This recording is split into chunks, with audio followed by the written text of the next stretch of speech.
We shall now have the translation from the Japanese. C'était très excitant de... It was very interesting to work. Is 2046 in some way a continuation of In the Mood for Love?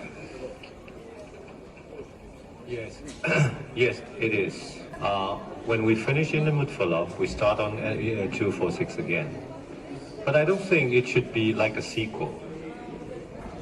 I should forget about In the Mood for Love. Si bonnet, yo te quiero, yo me muero por tu amor.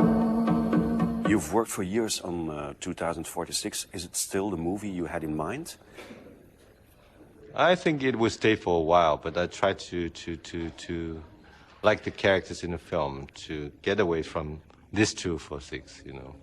It's not like you going to make some small changes? This is it? Yeah, at this moment it is.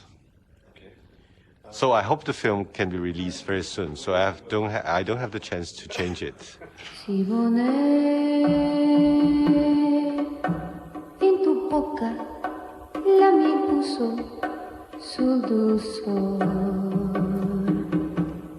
Ven aquí que te quiero y que todo tesoro. First, we think the proportion should be like 30% futuristic and 70% of 60s. But I think it is very hard for me to work on this futuristic part, because the way we work is totally opposite to the process of creating computer graphics, because we don't have a script and we don't have a storyboard. So whenever you want to change, it's time and money. So at the end, I just make that part shorter and shorter. Now it's like 15% of the film. But to me, I think the whole concept of the film is about your memories. And actually the future is the projection from the past. It is from an imagination of the writers in the 60s. So we don't need to be elaborate. We don't have to be something like AI. It should be low-tech instead of high-tech. I think 2046 is a love film. It's talking about the humankind feeling. It's a relationship with girlfriend or lovers. It's not too deep, and it's very easy to understand. And then when I saw the film, I can get the same feeling when I saw the movie. The Tony Leung character is very touched me a lot. It's just a story about a man. And a man? And a man on how he carried on his lives after he broke up with the woman he loved, and he wants to make a change. But at last, the more he wants to change, he go back to the original. The more he wants to get rid of his past, the more he goes back to where he comes from. 呢條少少意思，當我向你道歉啦，收咗佢啦。我不要。你唔要，咁即係話你仲嬲我嘅啫。收咗佢啦。我不要。收咗佢啦。不要。你一翻心就收咗。你不要跟我嬉皮笑脸的，我说不要就不要，你出去。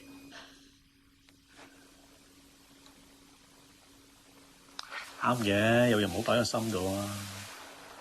仲有咩唔舒服嘅，打埋嗰邊啦。你以為我不敢呀？把臉伸過來。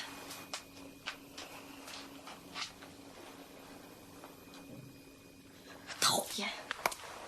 The character that I portrayed in the Mood for Love is so deep inside me. So with the similar set, the same hairstyle and the costume, I really find it's hard for me to play the same character in a different way, because somehow I will subconsciously go back to the original character. His voice, his tempo, his gesture, his way of walking. So that's the reason why I asked him on the first day, can I have a mustache? at least I have something to get hold on to make myself believe I come up with like a new man. His shooting way is very unique. Sometimes he will give me a CD to listen.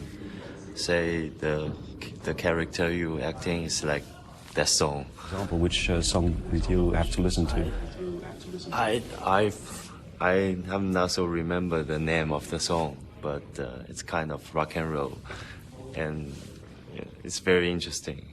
At the first time, I'm a little bit surprised because I don't have any feeling from the CD.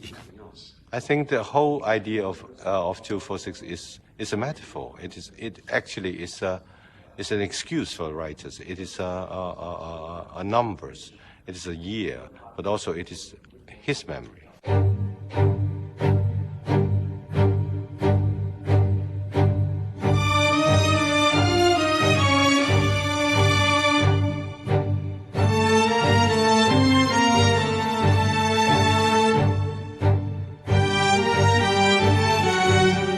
I think writing is a kind of a monologue. It's like you're speaking to yourself. And whenever he don't have any targets or any person to speak with, he start writing, and then it's like monologue. He keep talking to himself. And by the time when he meets someone like Zhang Ziyi, he's too busy with his life. He become lazy. And it is like human relationships. There's dialogue instead of monologue. And afterwards, he go back to monologue again. So it is very interesting. When you saw the film, was it like you imagined or totally different? Because It's totally different.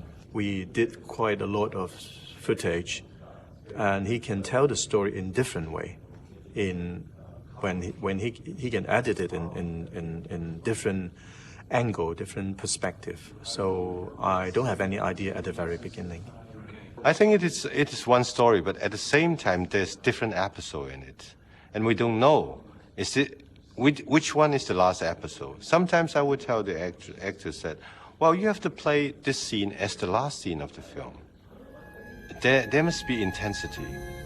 And you don't know, will there be another episode afterwards?